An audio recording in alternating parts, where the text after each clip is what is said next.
सोचिए, अगर अगर किसी की बात मनवाने का कोई बटन होता तो क्या उसे दबाना चाहिए? दिलचस्प सवाल है।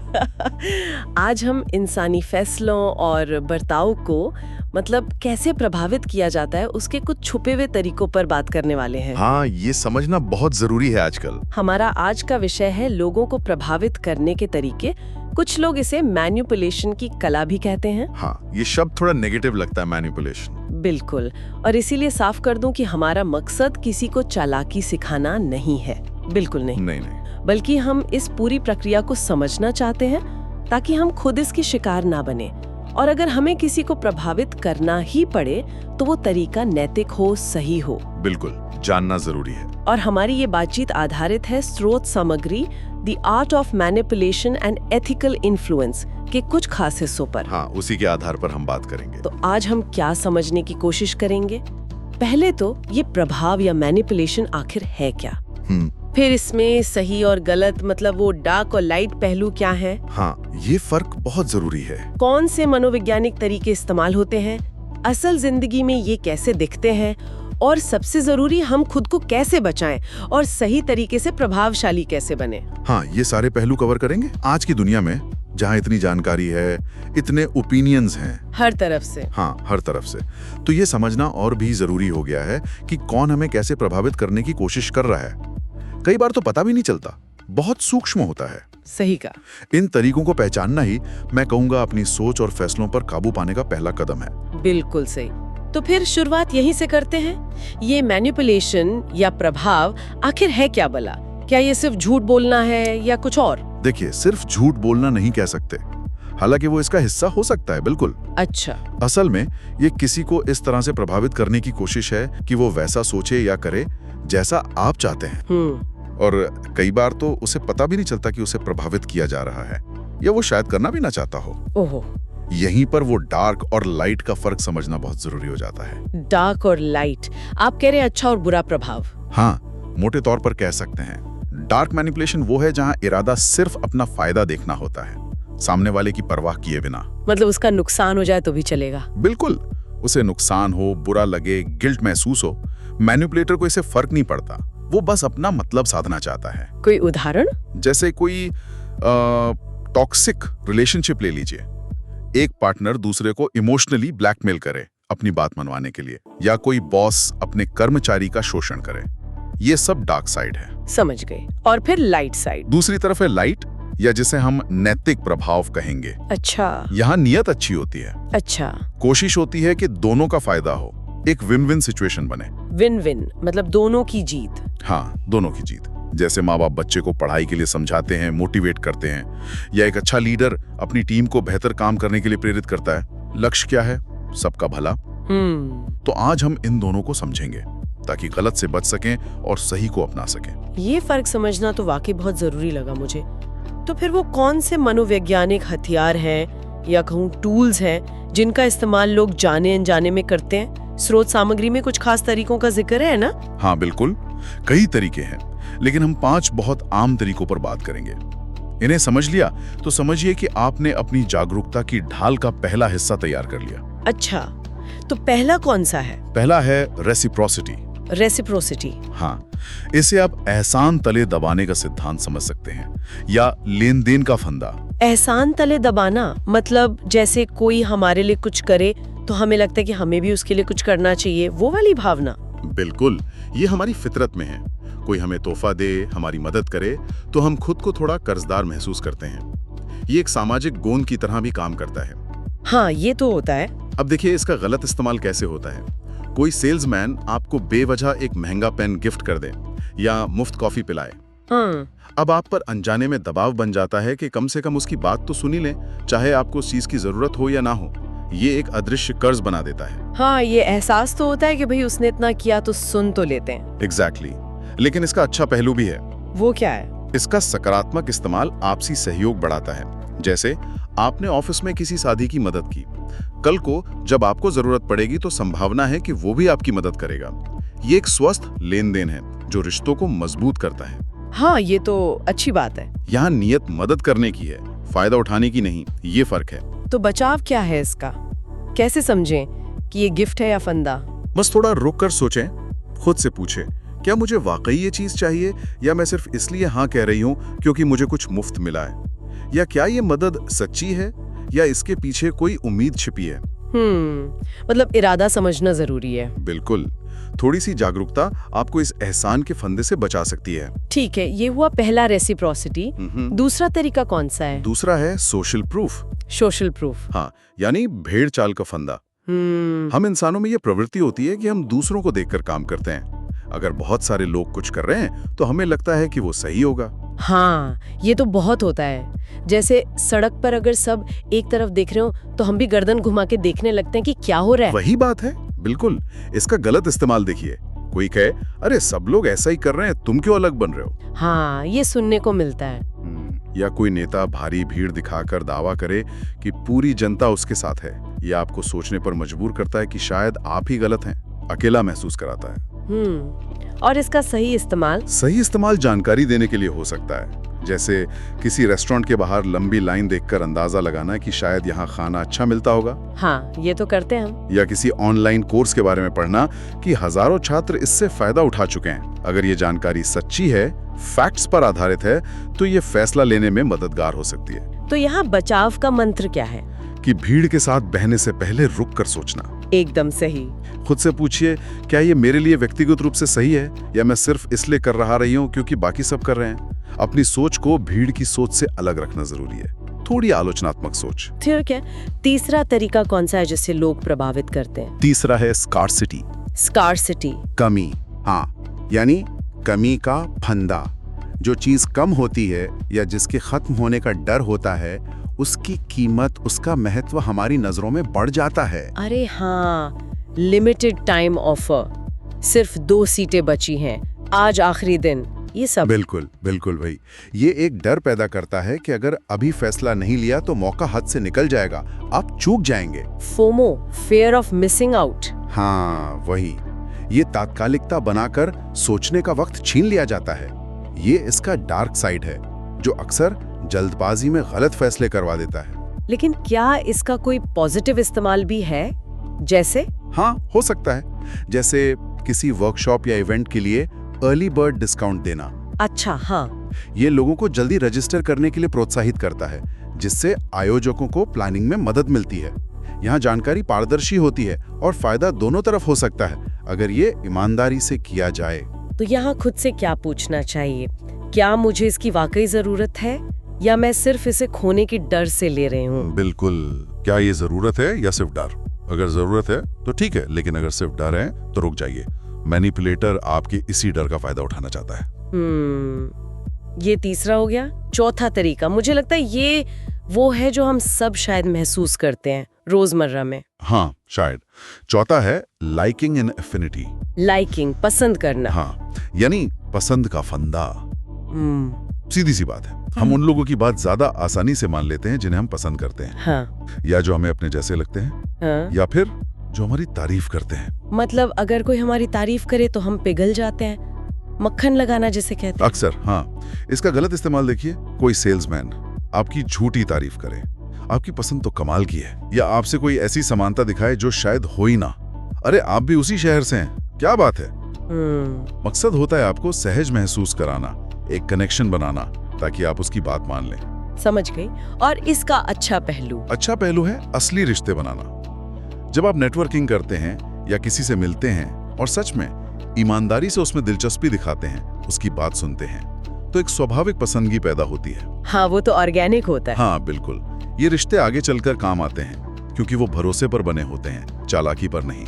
तो फर्क कैसे करें सच्ची तारीफ और मक्खन लगाने में? ये मुश्किल है पर नामुमकिन नहीं।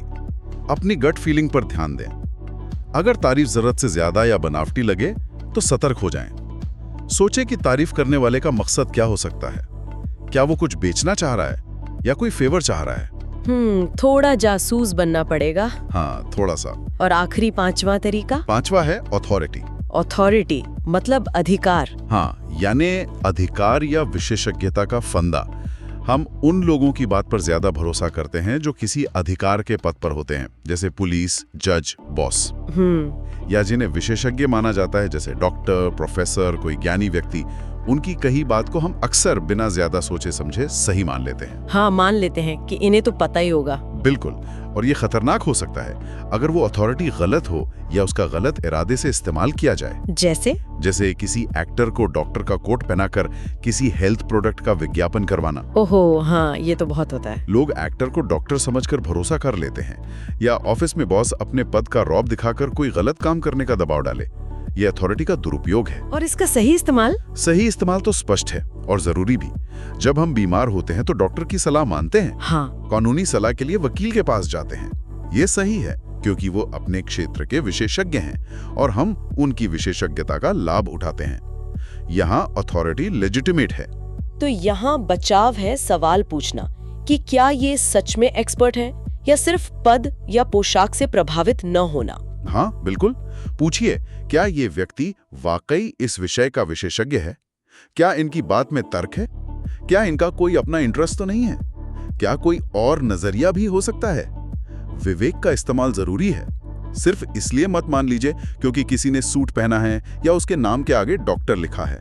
तो ये है वो 5 मुख्य चाबियां: reciprocity, social proof, scarcity, liking और अथॉरिटी, जिनसे लोग जाने अनजाने दूसरों के दिमाग के ताले खोलने की कोशिश करते हैं। हाँ, ये बहुत कॉमन है। अब जरा देखते हैं कि असल जिंदगी में ये सब कैसे घालमेल होकर काम करता है।